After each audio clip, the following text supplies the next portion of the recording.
the subscribe button if you don't want me to come at night. Have you ever stumbled upon a family secret so chilling it sends a shiver down your spine, even on the warmest summer day? This tale I'm about to share, friends, is one that's been whispered in hushed tones in my family for generations. Now, I'm a simple man, born and bred in this old house that's seen more years than I can count. My childhood was filled with laughter, joy, and the occasional spooky tale, but there was always one place that was shrouded in mystery: the attic. Yes, that dusty, cobwebbed place that time seemed to have forgotten. It was always locked, always off limits, and the key, nowhere to be found.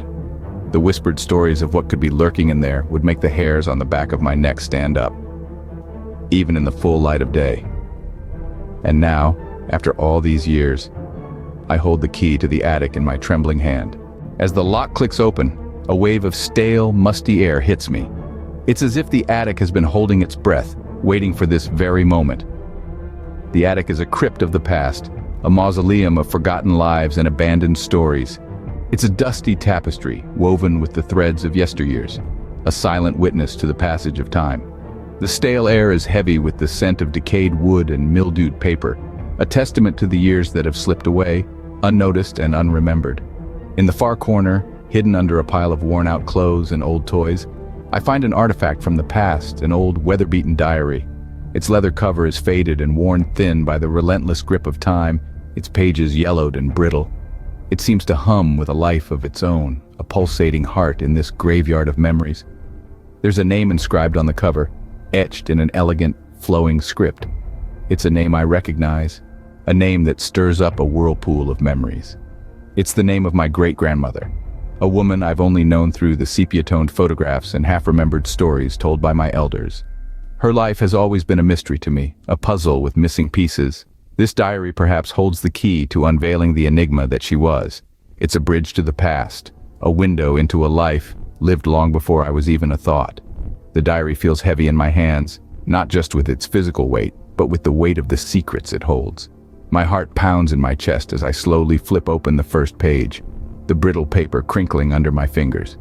The ink is faded, but the words are still legible, etched forever in the fabric of time. And as I flip open the first page, I feel a sudden chill. The story that unfolds is far from the cozy family history I was expecting. The entries are cryptic, filled with whispers of strange rituals and dark forces. My great-grandmother's words seem to echo from the past, tinged with fear and regret. As I delve deeper into the diary, the tales grow more sinister, each entry a chilling testament to a secret life steeped in the occult. One entry reads, "Under the light of the waning moon, we called upon the spirits. They whispered secrets of the universe and promised power beyond our wildest dreams." It seems my great-grandmother and her coven sought knowledge and strength from beyond the veil. But as the pages turn, the tone shifts drastically. An entry dated the 23rd of November, more than 8 decades ago, is filled with a palpable sense of dread. "We were fools," it begins. "We thought we could control the forces we summoned, but they are not ours to command. They are wild, untamed, and they have turned on us." Her words paint a terrifying picture of a group of individuals who, in their quest for power, unleashed something they couldn't contain. The diary details strange happenings, objects moving on their own, spectral figures appearing at night, and a darkness that seemed to seep into every corner of their lives. The entries grow more frantic, the handwriting more erratic. My great-grandmother speaks of her friends disappearing one by one, of nights filled with unspeakable terror, and of her growing sense of desperation.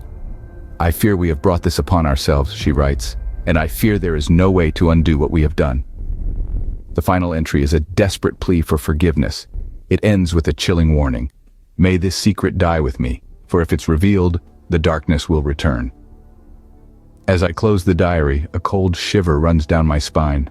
My great-grandmother's secret is out, and I can't help but wonder, have I just invited this darkness back into our lives? I close the diary, my heart pounding in my chest. The attic suddenly feels colder, the shadows deeper. The weight of the revelations in the diary presses heavily on my mind. The silence of the attic is broken only by the distant creaking of the house, settling into the night.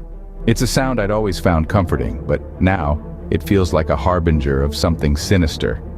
Since discovering the diary, things have been off. There's a chill in the air that wasn't there before. The house, once a haven of warmth and comfort, feels different, as if it's been touched by something cold and lifeless. I find myself jumping at the smallest of sounds, feeling watched when I'm alone, and the nights, oh the nights, they're no longer peaceful.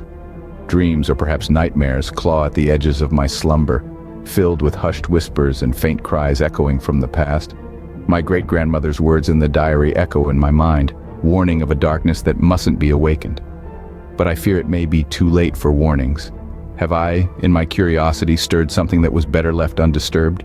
Could the stories, the secrets, the sins of the past have somehow seeped into the present, unleashed by the simple act of turning the pages of an old diary? The shadows in the corners of the room seem to grow darker, the silence more oppressive. I can almost feel the weight of unseen eyes upon me. It's as if the house itself is holding its breath, anticipating something. Every creak, every rustle, every whisper of the wind seems to carry a warning. The darkness is no longer just a lack of light. It's tangible, it's real, it's alive. As I sit here recounting this to you, I can't shake off the feeling that I'm not alone. There's something here with me, something that was not here before. The question is, what have I awakened? Hit the subscribe button if you don't want me to come at night.